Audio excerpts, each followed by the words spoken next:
Hello, welcome to Musaijan.io. My name is James Inoue from the Resistance Trader. Good evening, good afternoon, good morning, wherever you are, whatever part of the world you're into, mabuhay, and welcome to Musaijan.io again. Of course, with me today is our Tito Vlog, Mr. Gilbert Lazaro, for our pre-learning session on the 27th of January, our first live upcoming event for Musaijan.io this 2024. Hi Tito Gilbert, Tito Vlogs. Welcome. Magandang araw sa iyo. How are you? Happy New Year. Happy New Year, Tito James. Yes. I'm very happy and excited. No? Thank you for inviting me, yung team ng Musaijan. Thank you for doing this for the industry, for the space. Sobrang na-appreciate ko to. And also, syempre, for giving time also, giving me the time to share yung ating kaalaman tungkol sa space na to. I'm very excited for this event, Tito James.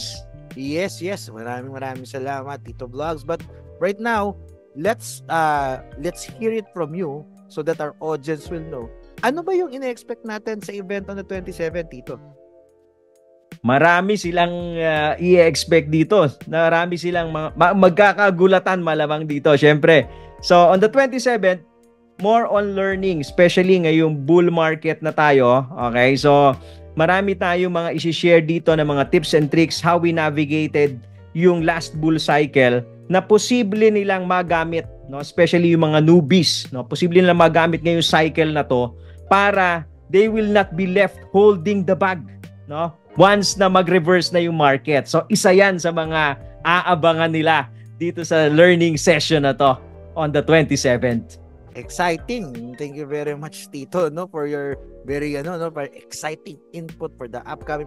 Pero yeah, that's what we are expecting. But speaking of which, siguro tanungin na rin kita tungkol dito sa parang patikim para sa mga nanonood at nakikinig sa atin right now na magpupunta on the 27th sa event natin is ang famous question ng mga newbie and all the alike sa mga nag-TTA. Ano ba ang outlook natin, no, sa 2024? Sabi nga natin sa mga trader, no, tataas ba o bababa? Sabi mo kasi kanina, bull run eh. So yeah, would you mind sharing your thoughts or your opinion about this?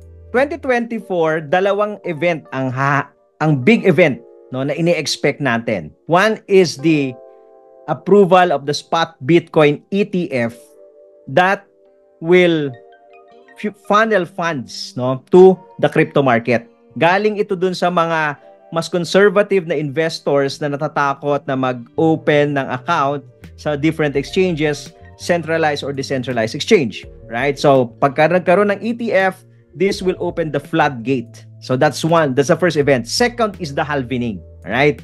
So yung halvening event, this 2024, will happen sometime between April to May 2024. At ito, nakita na natin kung ano nangyari based dun sa mga previous halvening. 2 halvenings na ang na-witness natin.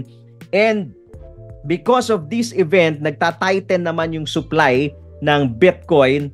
So this is a law of supply and demand. So pag kumukonti yung supply, tumataas yung demand. Alam nyo na siguro yung sagot, mga ekonomista dyan. No? So there is a big possibility that the price will also go up. Okay? Hanggang saan aakyat, I don't know.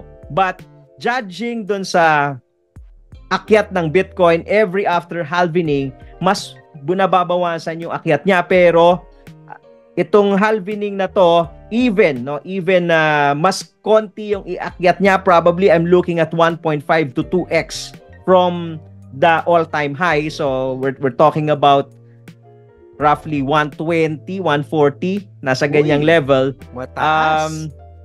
Yan yung tinitignan nating level na pwedeng maabot during this cycle ng halvening.